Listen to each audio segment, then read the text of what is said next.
Mr. Speaker. Sir William CO. Mr. Speaker, I'm happy to rise to make a contribution on behalf of Labour opposition to support the Child and Family Protection Bill. And I want to say that this Labour intends to provide. We agree with the intent of the bill.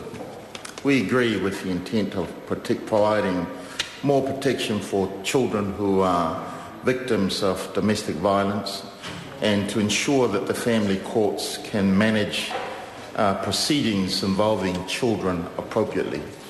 And I am probably one of the fortunate members of the Social Services Committee that has over the past 3 years have had the opportunity of listening to the various experiences that have been shared with us by members of our community who are on the ground working in this field.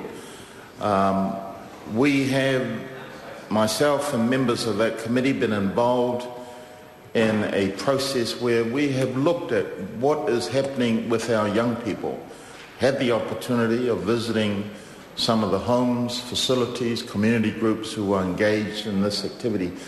And you cannot, sir, simply deny that we've got a problem. We do have a problem. But I would hope that this government doesn't simply hold up a bill such as the ones that we are passing and simply say, there's the answer, that is going to be the solution to our problems.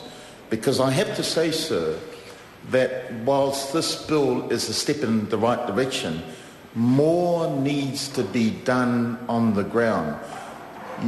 Mr. Speaker, you may recall that when this government first arrived and took over the power of government of this country, they were shouting from the rooftop that they've got to put every bad kid in jail. In fact, there was a debate around the boot camps, the validity of boot camps, whether that is going to achieve what we're wanting to achieve, and that is to not only protect children from domestic violence, but to ensure that they have every opportunity to succeed in the future in this country. Of late, the Social Services Committee has had the opportunity of travelling to Australia and looking at the experience of the Australian Parliament, as well as groups who are there and the various court system that they have. And I came away heartened, sir, that rehabilitation programs where you are engaging with the community on a regular basis works. I came away heartened that one of the fundamental lessons that the Australian public and the Australian government have learned is that prison is a last resort, that we should not be so gung-ho, so to speak, that every time some young person does something wrong, that we simply throw them in jail and throw the key away. That is not the way forward.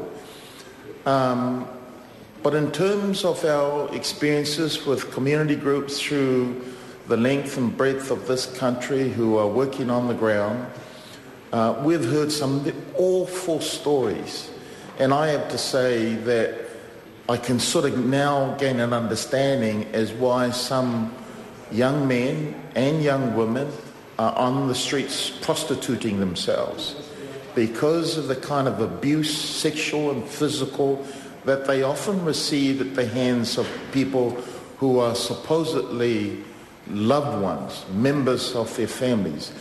But I think we've also have to remember, Mr. Speaker, that is not the case for every household in this country.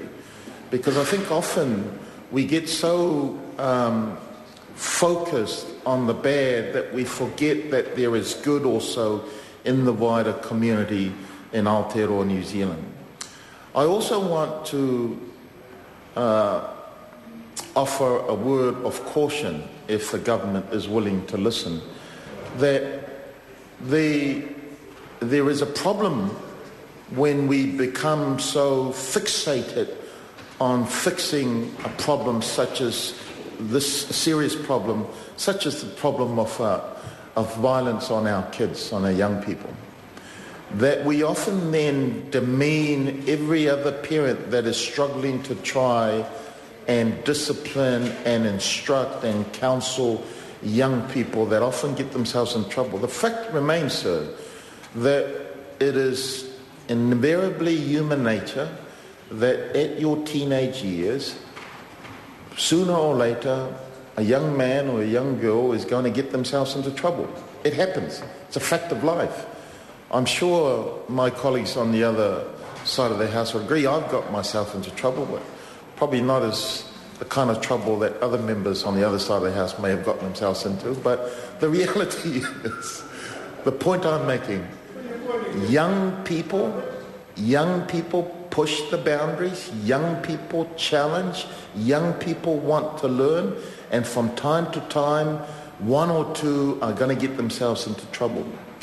And parents who are struggling at that end need to be supported, not be pointed the finger on and say that you do this, you're going to go to jail. You do this, you'll get yourself fined in court. You do that, the courts will come down hard on you.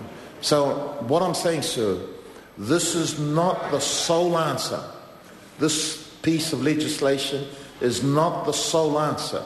We've got to ensure that every young person, every parent, young parents are getting the education that they need.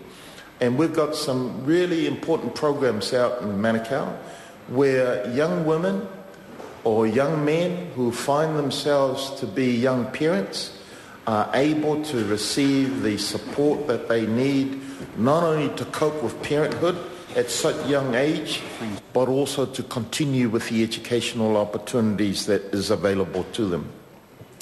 I want to say, Mr. Speaker, that it was very heartening and very sad as well on another level to when we visited with the Salvation Army last week, that there was an air of concern about the work that they are engaged with. And the concern comes from this, Mr. Speaker, that they are having to deal more and more with a whole range of social problems that have emanated because of high unemployment, have emanated because of the high cost of living. And they have suggested, sir, that when families are faced with that kind of struggle, that often you will see problems occurring in the home. I was saddened to hear also from a colleague of mine who works for SIFS. They said every time the Warriors team loses on the field, there are problems in the home, in some homes. There are problems in some homes. I was aghast to hear that when the Warriors loses, SIFS and the police have to try and deal with strain in some of the homes. But, yeah, exactly. We've also got families, sir, under the influence of alcohol, will do the wrong thing, will bash people that they love. And yet, whilst the rest of the nation is crying on our government to please forge forward with alcohol reform, we don't know whether that bill will ever get past this government and at this side of the election period. So what I'm saying, sir, again, I come back, whilst Labour will support this bill, while we think, yep, it is the right step in the right direction, and Labour will always support any initiative aimed at protecting our children from domestic violence, protecting our children from abuse, whether it be sexual or physical.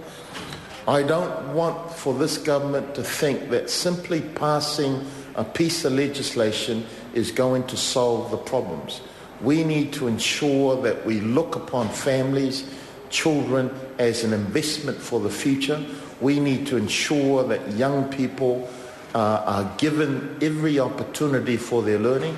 We need to ensure that families are able to sustain themselves through this period of high cost of living, through this period of low income, through this period of high unemployment. I have to say, sir, that if the government doesn't take heed of what I'm saying, reflecting to them the experiences of our communities, then the community had every right to be pointing the finger at them and saying, we're going backwards. They have no plan. We're not getting forward. Thank you, Mr. Speaker.